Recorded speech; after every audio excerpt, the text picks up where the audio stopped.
Well, anyway, good afternoon, everyone. Welcome to our Sunday worship service. Just like what Kuya Willie said, this is our first Sunday of the month. Okay? Actually, this is the first Sunday of the burn months.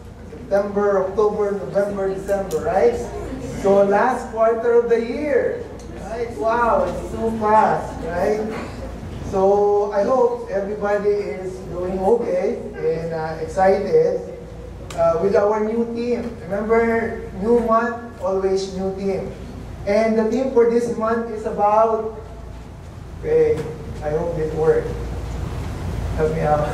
There you go. It's working. Okay. The theme for this month is about obedience. So basically, we would like to focus more on that subject as we share the word for the whole month, right? As we share God's word this month of September. And today, to give emphasis on that subject, allow me to start it by directing our study to the book of Joel. Come on. Ayaw kumana ng ating PowerPoint. There you go. Mahina na siguro yung battery. Okay. Okay. So, book of Joel. It's another Old Testament book. So if you have your Bible with you, I'd like to invite you to open it, your Bible, in the book of Joel. And for now, we'll be reading a portion in chapter 2. Okay? Chapter 2, verse 20 to 32. We will use this only as an inspirational verse. But technically, I would try to cover the whole book. And don't worry, it's only a 3-chapter book. So if you have your Bible with you, I'd like to invite you to stand up to give reverence to the reading of God's word. Actually, I have it on the board, so you can just simply follow along with me. Chapter 2, verse 28. And this is what it says here. And afterwards, I will pour out my spirit on all people. Your sons and daughters will prophesy. Your old men will dream dreams. Your young men will see visions. Even on my servants, both men and women. I will pour out my spirit in those days. I will show wonders in the heavens and on the earth, blood and fire and billows of smoke. The sun will be turned to darkness and the moon to blood before the coming of the great dreadful day of the Lord.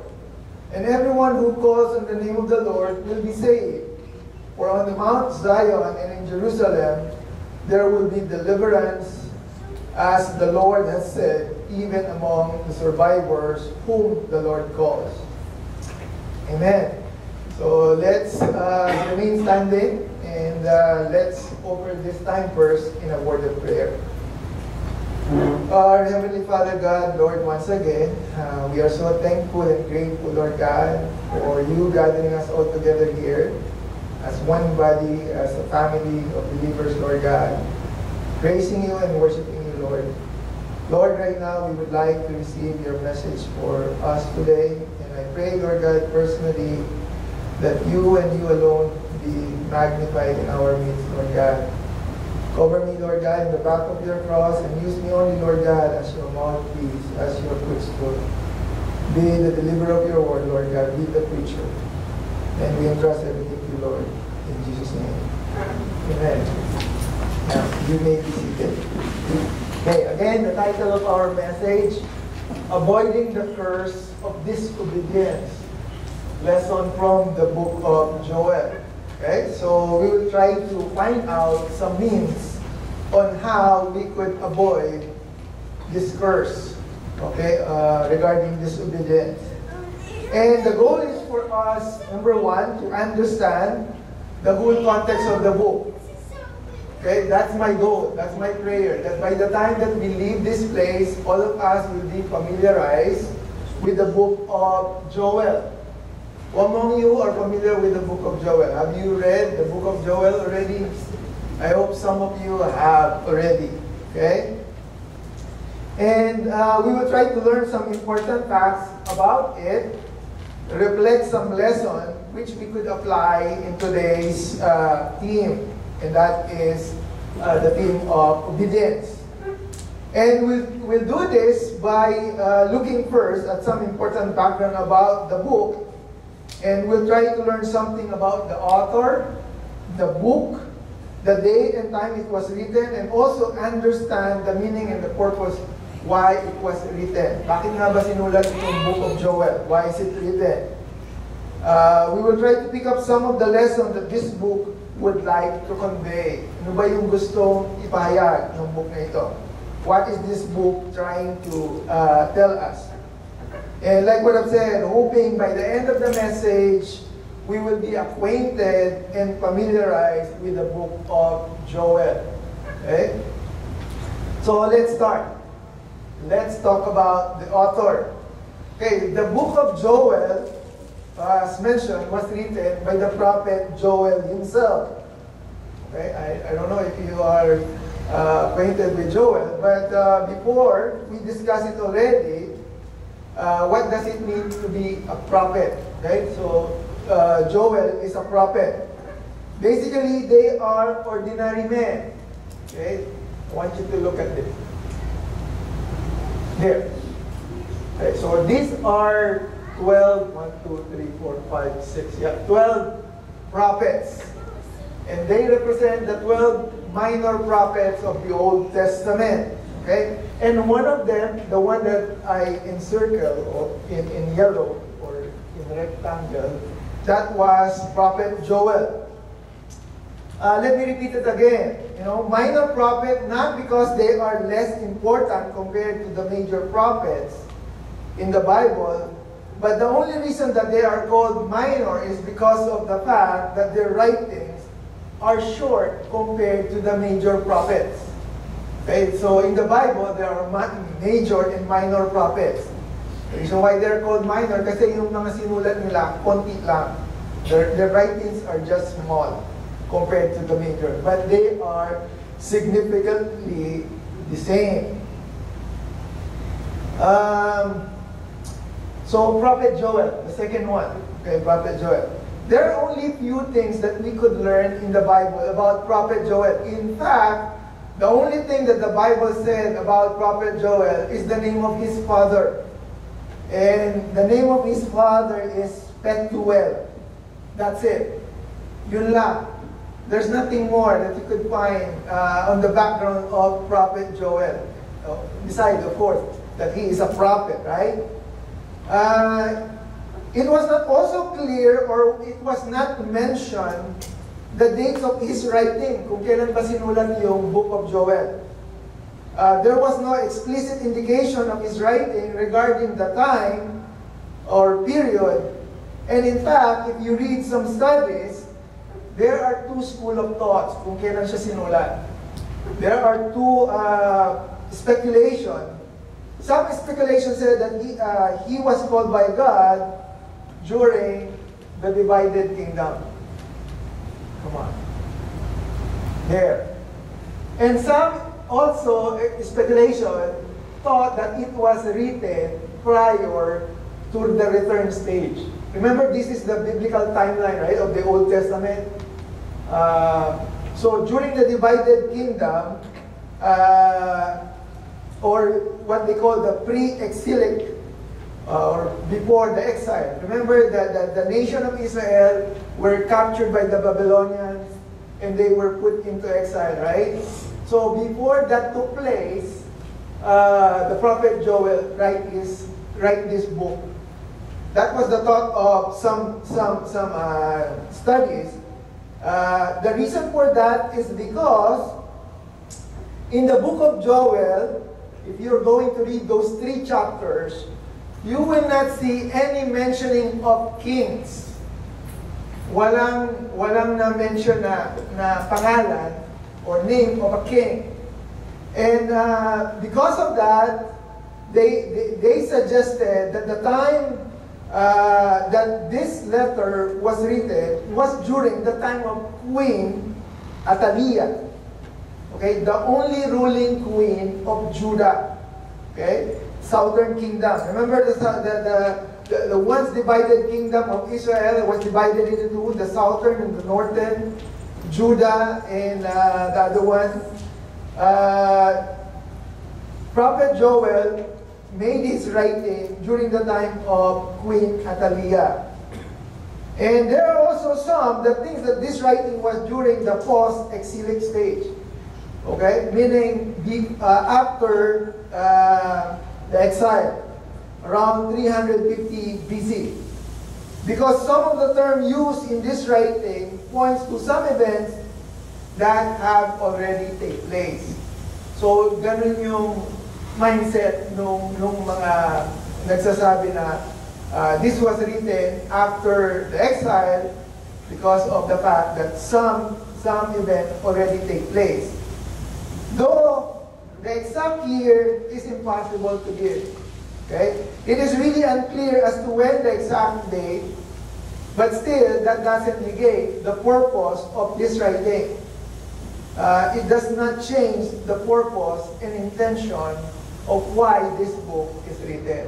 So, what I'm trying to say is, hindi ganun kahalaga. It is not important the date is because it doesn't affect the intention of the writer or the purpose. Okay. So, the book of Joel is written in the form of ayaw talaga sumunod ng aking PowerPoint. There. Thank you.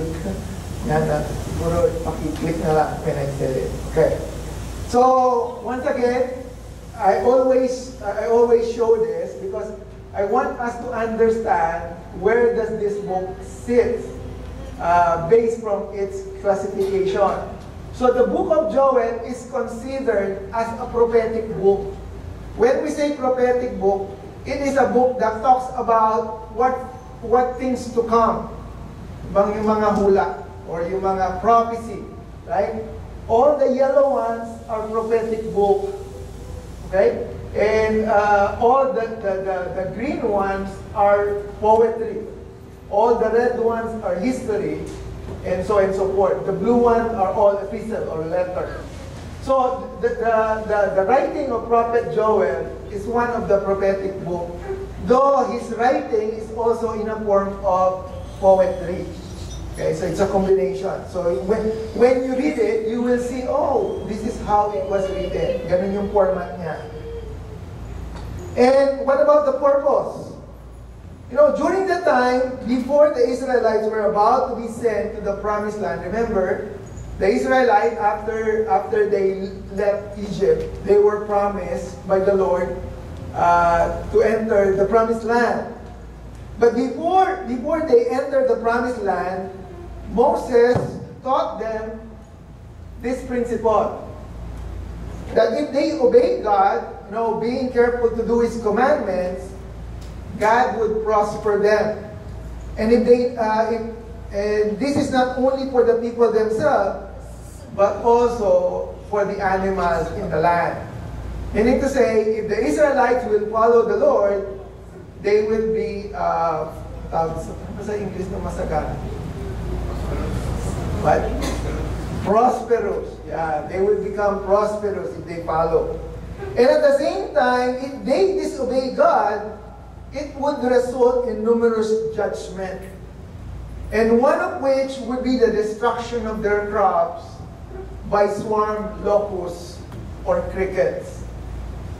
Though after years of ongoing sin and apostasy, it did happen. So remember, during the past, before the book of Joel was written, Moses already told them the principle. So, kaso, matigas ang ulo ng mga tao, what? Joel 1:4. Okay. So I lost the picture here. Okay. So this is what happened. The locust swarm has left, the great locusts have eaten. What the great locusts have left, the young locusts have eaten. What the young locusts have left, other locusts have eaten. Actually, I have a picture here. I don't know what happened to my PowerPoint. But basically what I'm trying to show here is that the destruction of their crops. And Joel mentioned that on verse 4. So what happened is, uh, long years or years pass after Moses teaches them the principle, it happened. Na-destroy yung kanilang crops. And sabi nga, it should have come as no surprise to them when a terrible locust plague and devastated the agriculture of the southern kingdom of Judah. They should have known it already. Kaya lang, they were caught off guard. Nasira yung kanilang mga pananim nang hindi nila namamalayan. Why? Because they did not listen to Moses. The spiritually liturgic, meaning lazy, idle, or inactive people, had brought upon themselves this curse. And the prophet Joel, there you go. The prophet Joel was chosen by God to deliver that message to them. And that is through the book of Joel. So, what are you trying to say, Pastor Adel? What I'm trying to picture out here is the purpose or the reason why this book was written. The book was written so that the people would be reminded, they will be rebuked, that they need to repent, and that they need to return their ways back to God. Yun ang purpose ni Prophet Joel. And basically, in chapter 1, the context, if you're going to read it, is basically saying that God has something to say to the people. And God has something to say to them. God also has something to say for us now. Okay? So that is the purpose. Now let's go to the body or the structure of the book. Like what I said, this is my goal. I want you to be acquainted and familiarized with the book of Joel. Actually, the book of Joel only contains 3 chapters. It's short. Maiksi lang siya. One sitting, you could finish the whole book. I promise you. Pag binasa niyo siya, siguro 10 minutes, tapos na. Ganun lang siya kaiksi. Okay? It contains 73 verses all in all. And this is where we will be drilling the main body of our message today. If we look closely to the form of this writing, yung 3 chapters, we can easily understand the entire book by dividing them into 2. Those 3 chapters, if you divide them into 2, that's it. You will understand. And those 2 sections are this. Chapter 1, it talks about how Joel reviewed the past. And in chapter 2 and chapter 3, it talks about the preview of what's going to happen in the future. Okay? So, it's basically a review and a preview of what would happen. So, that is the book of Joel. Okay? So, I encourage you to read it once you get home. Okay? But at the same time, I'm going to give you a first-hand information for those who haven't read it yet. Okay? So, like what I said, the first section, which covers chapter 1, talks about the review of the past. Here, chapter 1, okay? It covers chapter 1, and this talks about how Prophet Joel reviewed the past or present condition in Israel at the time of his writing. So basically, in chapter 1, Prophet Joel is just simply describing what is happening during that time.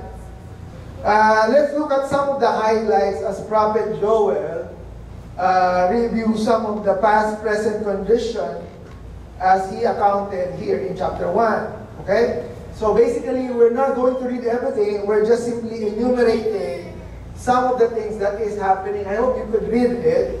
Let's just read those yellow ones. Kasi those are the ones that describe the events that is happening. And allow me to read it. It says there, in verse 4, sabi ganon, after the cutting locust is just like a grasshopper, okay? Finished eating the crops, the swarming locust took what was left. And after them came the hopping locust and then the stripping locust too. So these locusts, there are The description of those locusts, number one is the swarming, and then there's one that is hopping too, and then there's the one that's stripping low. So it's a different kind of locust, but basically they are the same. In verse 5, look what's happening here. Let's imagine the environment. All the grapes are ruined and all your sweet wine is gone. Kasi kinain nga eh. The locusts destroyed their crops. Look at verse 6. The vast army of locusts has invaded my land. A terrible army too numerous to count. Its teeth are like lion's teeth. Its fangs are those of lioness. It has destroyed my grapevines and ruined my fig trees, stripping their bark and destroying it, leaving the branches white and bare. Okay? So, like what I said, Prophet Joel is describing, these are the things that is happening in his surroundings. There is no vine, there is no crops. It's all destroyed. He's just basically reviewing it to these people. Look at what he said in verse 2. Listen to this. And then let's continue. What else is happening in chapter 1? Here, verse 9. For there is no grain or wine to offer at the temple of the Lord. Of course, because there's no more grapes, right? And in verse 10, the fields are ruined, the land is stripped bare, the grain is destroyed, the grapes have shriveled, and the olive oil is gone. Right? And then what else? In verse 11, it says there, the wheat and barley, all the crops of the field are ruined. And who causes this destruction? It's the locusts, right? In verse 12, the grapevine have dried up, and the fig trees have withered, the pomegranate trees, palm trees, and apple trees, all the fruit trees have dried up. Okay? And in verse 13 it says that, for there is no grain or wine to offer at the temple of your God. Okay, verse 13. Yeah. What else? Meron pa. There's more. Let's see. Okay, in verse 16, look at this. Our food disappears before our very eyes. No joyful celebration are held in the house of God. Wala na silang makain. There's no more food, right? The seeds die in the parched ground and the grain crops fail. The barn stands empty and granaries are abandoned. Verse 18, the herds and cattle wander about confused. Sabi dito, miski yung mga hayop nila, yung cattle, hindi naguguluhan na sila kasi wala na silang makain. Right? Because they have no pasture, the flocks of sheep and goats bleed in misery. Matakin nyo pati yung mga hayop, nagkakaroon sila, nai-stress na. Because there's no more food. Why? Because of the invasion of locusts. Look at verse 19. Prophet Joel said, the fire has consumed the wilderness pasture, and flames have burnt up all the trees. The stream have dried up, and fire has consumed the wilderness pasture. So what did we see here in chapter 1? Like what I said, Prophet Joel is just simply describing what is happening in his surrounding. And what is happening? An invasion of locusts. Okay? And because of the invasion of locusts, all the crops have gone. And did you see, actually I highlight some of those. Let me go back. Here. Did you see the blue ones? The blue ones that I highlight? Because these are the people that Prophet Joel is trying to talk to or trying to address. These are the leaders of the people. And what is Prophet Joel trying to say to these people? Number one, hear this, leaders of people. Sabi niya doon sa mga drunkards, even the drunkards. I was thinking, why the drunkards? Why? Because, the reason for that is because there's no more grain, there's no more wine.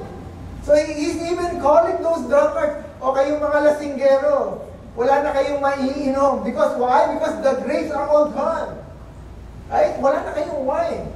Oh, so sabi niya ganon, wake up, you drunkards, you wine drinkers. Who else? You farmers and vine growers, wail and weep. Sabi niya, magsisi na kayo. What you call that? Try to weep. Right? Magdalamhati kayo, sabi niya ganon. And look at and he even called the attention of the priests. Why? Sabi niya sa mga priests, dress yourself, in burlap, and because there is, when they are dressed in burlap, it means they are mourning, right? Nagamit sila, nagdadalama. And then sabi ganoon sa mga priests, when who you serve before the altar? Why? Because there is no more grain to offer in the altar. Lahat kayo affected. Yun ang sabi ni Prophet Joel. And this is what's happening. He's just simply trying to review this. And remember why? Because of their disobedience. Because remember, Moses have already told you so. But he never listened. Right? So there you go. Diligas na pulo ninyo eh. So wala kayong pagkain. Right? So that is chapter 1. That is the first part of the book of Joel. Now let's move on to the second part of Joel. Here. So chapter 1 is just a review of what is happening. Right? So the invasion of Locust. Chapter 2 and chapter 3, this is the preview of what's going to take place. Future naman. So what is he trying to look here? Actually, there are three things. Second section, which covers chapter 2 and 3, talks about this time on how Prophet Joel previewed to them the future condition of Israel using the illustration pointed out in chapter 1. Prophet Joel describes some details, 3 prophetic events.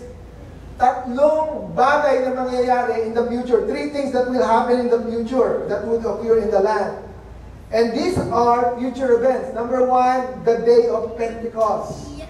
And you could see this in Joel chapter 2, verse 28 to 32.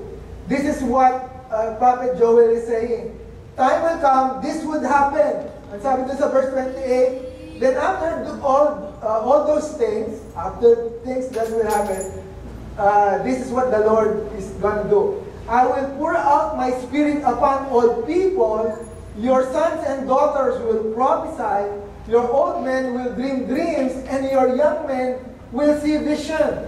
Verse 29, I will pour out my spirit even on servants, men and women alike. Did you know that that exact same verse was the same verse that Peter quoted in Acts chapter 2 during the time when he preached in the day of Pentecost? Open your Bible, it's in Acts chapter 2. You will exactly read the same verse that Peter quoted. And basically, this is what Prophet Joel is saying. Time will come, the Lord will pour out His Spirit. And this already took place. Where? In the day of Pentecost, during the early stage of the church. Right? Remember, doon nga sila nagsimula mag-speaking in tongues. Right? Look, read that, Acts chapter 2, verse 16 to 21. That is exactly the same thing. So, this is number 1. This is the first thing that Prophet Joel is trying to tell them, in advance that this is going to take place. This already take place. This is no longer within our time frame. Nangyari na to eh. But there are 2 other events that will take place too. Number 2, let's look at this. Here. The day of the Lord. Again, we're not going to read everything. I'm just simply highlighting those yellow ones for us to understand what it is. Okay, the day of the Lord. Actually, this is also known as the day of tribulation. Okay, prophetic, this is the study of the end times, right? Again, ano sabi dyan? Sabi ganon, the day of the Lord is coming, it is close at hand. Okay? The day of darkness and gloom, verse 2. Look at this. There are some preachers, or there are some studies that when they speak about the day of the Lord, they are referring to the day of tribulation. Look at this. Sabi dito sa verse 2. Look at this, ha? Sabi niya, such as never was an ancient time. Sabi niya ganon, hindi pa na, this thing does not happen yet in the past. Hindi pa nangyayari to. But look at this. Nor even will be in ages to come. So meaning, parang sabi ni Prophet Joel, hindi pa ito nangyayari in the past, but this is something that never happened hindi pa ito mangyayari agad. Okay? And if you read the description, look at this. Look at this, verse 4. They have an appearance of horses. They gallop along like cavalry, with nose like the chariots. They leap over the mountain tops like a crackling fire consuming stubble. Actually, some commentaries were saying that this description refers to ang tawag nila doon, yung mga ginagamit na ammunitions, like choppers, helicopters, na ginagamit sa war. Yung mga, ang tawag doon, yung mga, I don't know what they call it, yung mga, yung mga ginagamit na helicopter for war, yung mga mabibilis. No, hindi, yung mga, mga jet fighters, hindi, may mga pangalan sila doon. May mga missile, okay? Okay, why are you saying that, Pastor Adel? Because look at the way Prophet Joel described it. I want you to look at it, right? Sabi nga naman, itong mga bagay na to, these things, it never happened in the past. It never happened in the past. But look at this, look at this. Remember, Prophet Joel already experienced war during his time.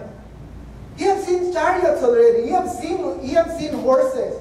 But look at this. When he mentioned this, sabi niya ganon, hindi niya ma-explain. He couldn't even explain the way it looks like. Parang siya sabi niya, kamukha ito ng parang kabayo. Ito, mukha siya, they can move over the mountain tops. Look at that, right? Sabi niya ganon, he leaped over the mountains like a crackling fire consuming stable, like a mighty army drawn up for battle.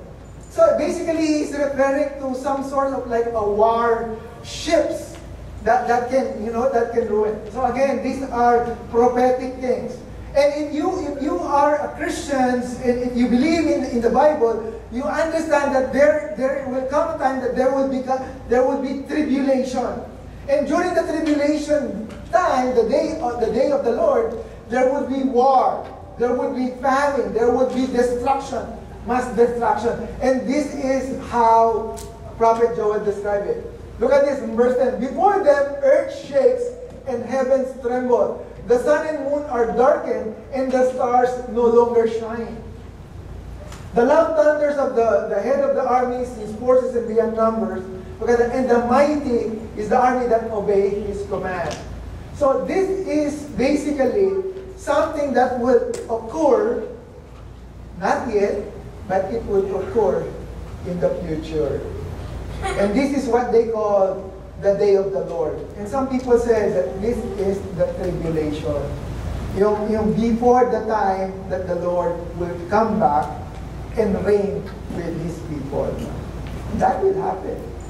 The day of Pentecost already happened, but the day of the Lord may be in the future, later in the future. Okay. Again, this is prophecy. Okay, prophetic okay, so the day of Pentecost and then the day of the Lord. What else? And sabi doon, the Lord will seek to pronounce judgments on them all. The sun and moon will grow dark and the stars will no longer shine. Kailan kaya mangyayari? When will that time happen? Will that happen during our lifetime? Or would that happen after we die here, physically on earth? But that is what the book of Joel is telling us, that the day of the Lord will come. What else? So the day of Pentecost, the day of the Lord, and the last thing that the prophet Joel described in chapter 2 and 3, previewing the things that will take place, is also also the day of Christ. The day of Christ. Yung kanina, the day of the Lord, they call it the tribulation. The day of Christ is the millennium. Yung sabi nila, it's the millennium. But again, sabi nga nila, don't shoot the messenger. I'm just simply trying to share what they are saying. And for me, as long as the Lord comes back in return, I'm fine with it. Kahit paano pa siya dumating, basta dumating ang Lord, I'll be fine with that. Right? The day of Christ. There are two things that we could see here and experience. Number one is the presence of God. Look at in chapter 2. This is how Prophet Joel described it. Then you will know that I am among my people, Israel. That I am the Lord your God and there is no other. Look at this. Never again will my people be disgraced. And in chapter 3, again he repeats, and I, the Lord, will make my home in Jerusalem with my people. So what is the Lord telling us through Prophet Joel? That there will come a time that He will be with us physically. Right? I don't know how it will happen, but by faith, I know it will happen. Right? That one day we will be with the Lord. Right? What else? The day of Christ, besides the presence of God, look at this. Millennium, or the thousand reign with the Lord. Another thing that we could see is the provision of God. Look at chapter 2. Sabi ganon, don't be afraid, you animals of the field or the wilderness. Look at this. Pasture will soon be green. Trees will again be filled with fruits. Fig trees, grapevines will be loaded down once more. Meaning, after the destruction, during the time of tribulation, there will be restoration. Okay? The threshing floor will again be filled with grain, and the presses will overflow with new wine and olive oil. The Lord says, I will give you back what you lost to the swarming locust, the hopping locust, and the stripping locust, and the cutting locust. Verse 26, once again, you will have all the food you want, and you will praise the Lord your God. In chapter 3, in that day, the mountains will drip with sweet wine, and the hills will flow with milk. Water will fill the stream beds of Judah, and a fountain will burst forth from the Lord's temple. Okay, Pastor Adele, what are you trying to say? Okay, this is what I'm trying to say. Prophet Joel described at first the things that is happening in the past. And he used the illustration of locusts. That there is a destruction that will take place to the crops. And then after that, in chapter 2 and chapter 3, Prophet Joel preview what's going to take place in the future. With the subject of locusts, there will be also a destruction. But this time, the problem of Prophet Joel is he cannot describe how it looks like. Yung locust, alam niya itsura nun eh. Pero yung mangyayari in the past, what will happen in the future, hindi niya man-describe. He could not even describe how it looked like and how it will be destroyed. But the good thing is that even in those destruction, after the destruction, there would be restoration. And the restoration is that the day of Christ, when He reigns, He will restore everything, just like the way it's supposed to be. So that is the book of Joel. Now, the question is, now we understand the background, the purpose of the book of Joel. The question now is, okay, so again, review of the past, chapter 1, chapter 2 and 3. There are 3 events that will take place. The day of Pentecost, which already happened. The day of the Lord and the day of Christ, something to look forward to. Okay?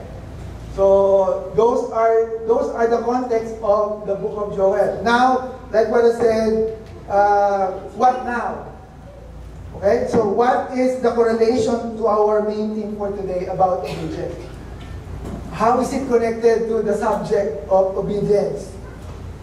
And to answer that, again, let us open our Bible to Deuteronomy chapter 28. Actually, if you're going to look at your Bible, if you're going to open your Bible, in my Bible, actually, that chapter 28 of Deuteronomy was divided into two. The blessing of obedience, if you look at your Bible, and then the second part, verses 15 to 68, it says, the curses of disobedience. Open it, para makita ninyo. Deuteronomy chapter 28. Okay? It was divided into two. The blessing and the curses. And here are some of the highlights. And this is where I'm going to connect our theme. Look at Deuteronomy chapter 28. Okay? This is what it says. Ito daw yung blessing. This is the blessing if we obey God. Okay? It says here, the fruit of your womb will be blessed, and the crops of your land and your young of the young of your livestock, the calves of your herds and the lambs of your flock, your basket and your kneading trough will be blessed. The Lord will send a blessing on your barns and on everything you put your hand to. The Lord your God will bless you in the land He is giving you. The Lord will grant you abundant prosperity in the fruits of your womb, the young of your livestock, and the crops of your ground, in the land He swore to your ancestors to give you. So basically, Moses is saying, if you obey God, He will bless you.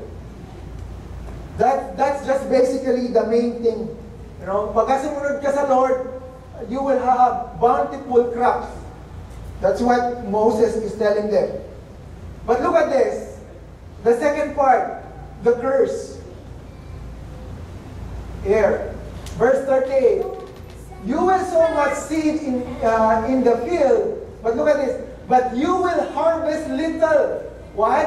Because locusts, here goes the locust, will devour it. Swarm of locusts will take over all your trees and the crops of your land. Look at verse 45. All these curses will come on you. They will pursue you and overtake you until you are destroyed. Why? Look at this. Because you did not obey the Lord your God and observe the commands and decrees He gave you. So what's the point, Pastor Adel? The point is, if you do not obey God, He will send you your locusts. Padadalang kanya ng locust. And that's basically what happens to the people in the time of Joel. They disobey God, and that's the reason why locusts came. Pinadala ng Lord yung locust sa kanila. Right? So the question now is, going back to our title, how can we avoid these curses? Paano natin ma-avoid na huwag tayong magpadala ng locust? What are the things we can learn from the book of Joel that can help us avoid the curses of disobedience? So we know that the locust is one form of curse that was sent to the people, right? And again, the question is, how can we avoid? Let me share four our lessons that we could find from the book of Joel. And here they are. Lessons from the book of Joel. To avoid curse of disobedience first, number one, we have to remember from the Lord. Look at what Joel said on verse 1. Sabi niya ganon, hear this, you leaders of the people, listen, all who live in the land. In all your history, has anything like this happened before? So basically, what Prophet Joel is trying to do here is he's trying to challenge everyone who will listen and hear his writing. He challenged everyone to think, evaluate, and assess the situation. Right? Look at verse 3. Ang sabi doon, tell your children about the years to come, and let your children tell their children pass the story down from generation to generation. So, meaning, what Prophet Joel is trying to say here is that we have to tell the result or the consequence of obedience and disobedience, not only to ourselves, but even to the next generation. That if you disobey God, you will meet your curse. And that's the reason why. To avoid it, then we have to remember. We have to pass. Right? We have to remember all the things that happen that can serve as a lesson from our lives. Remember not only about the good stuff, the blessing, but also the negative things, the curses, to remind and warn us as well. Not only to remember ourselves, but also to pass it on. Know that if we do not follow God, we will be like them in the days of Joel. We will also suffer the devastation of our own locus in our life. We have to remember, and before it's too late, we have to pass. Ang sabi ni Prophet Joel, imarites mo. Diba? Sino sa inyo mahilig magkwento o magchismis na lang? Diba? Sabi nga nila, if you're going to sabi nila, kung magchichismis ka lang, ichismis mo na lang ang Panginoon. Kasi mas madalas, mas marami pa tayong alam sa kapitbahay natin kaysa mas marami pa tayong na-share about our neighbor rather than the things about the Lord. Right? So we have to remember and pass it on. The good things and the bad things. Learn from history. Learn from the history of our forefathers. Sabi nga nila. Number 2. So number 1, we have to remember from the Lord. Number 2, we have to repent to the Lord. Sabi ganon sa verse 12, chapter 2, verse 12 and 13. That is why the Lord said, turn to me now while there is time. Give me your hearts, come with fasting, weeping, and mourning. Sabi gano'n ng Lord, don't tear your clothing in your grief, but tear your hearts instead. Return to the Lord your God, for He is merciful, compassionate, slow to get angry, and filled with unfailing love. He is eager to relent, not to punish. Sabi gano'n, turn to me now while there is time. Huwag niyo nang hintayin yung bukas. There is a time element, right? Repentance is today, not tomorrow, not next week. Right? Sabi din dyan, don't tear your clothes in your grief. Sabi sa verse 13, no? Don't tear your clothes. So basically, what the Lord is saying here is that God requires genuine act of repentance. Not just a phony disguise. Not just outward appearance. Parang, pag nagsisi ka, hindi lang yung mukha ka nagsisisi. But deep inside talagang you are repenting. Right? Kasi yung iba, pag nagsisisi, parang makita tao lang. Oh, sorry na. Sige na, sorry na. Are you really sorry?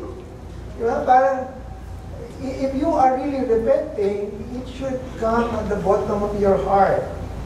Repent means you have to relinquish, those bad things. You have to resist doing it again. Run away from it. Rethink no more. Forget it. Yung mga mali, kalimutan mo na yan. Replace the bad things with the good things. And even when you repent, just like yung story in the New Testament, he repays more than what he owes. Right? That is genuine repentance. Okay? So what else? To avoid our curse, we have to remember, we have to repent always. Number 3, apat lang to, we have to rejoice for the Lord. Ang sabi niya doon, don't be afraid, O land, be glad now and rejoice. For the Lord has done great things. Verse 22 in chapter 2, don't be afraid, you animals of the field, for the wilderness pasture will soon be green. The trees will again be filled with fruit, fig trees and grapevines will be loaded down once more. Rejoice, you people of Jerusalem. Rejoice in the Lord your God. So what's the point? Why do we have to rejoice? Because rejoicing represents our faith in God. Ba't ka nagpapasalamat? Because you are thankful, right? Because you are glad and you are trusting the Lord. That we have to put our faith in God, worry-free. That's what it means by rejoicing. Despite of the past and present condition, we know that our future will be in God's hands. And that's the reason why we rejoice. In fact, listen to this, there is nothing we can do about the past. Yung past, tapos na eh. Wala ka na magagawa dyan. Huwag ka na magmukmuk. Tapos na yan eh. No, look at what's going to happen. We cannot turn back the clock right now. But somehow we can do something in our future. And the best thing we can do is to entrust it to the Lord. Now, how many will we see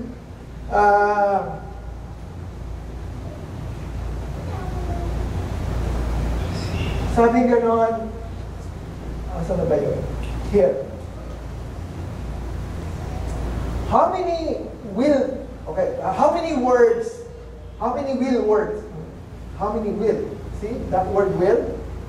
Grapevines will. How many will? We see two words, right? There are two will words. Right? Sabi ganon, pasture will soon be green. Sabi ganon, trees will be filled with fruits. Right?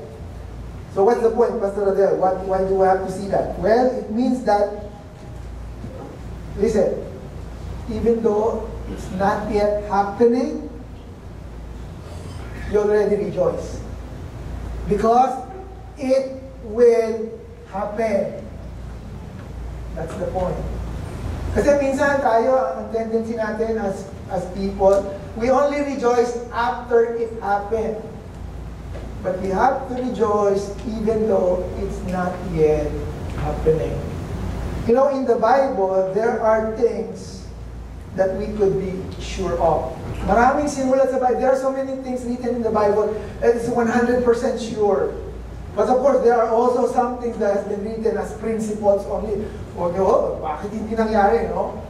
But again, there are certain things that is 100%. You know, those things that the Lord have guaranteed us. So, what I'm just simply trying to say is that rejoice even though it's not yet happening. You know, that reflects your faith in God. Matami nagpapasalamat na, wala pa.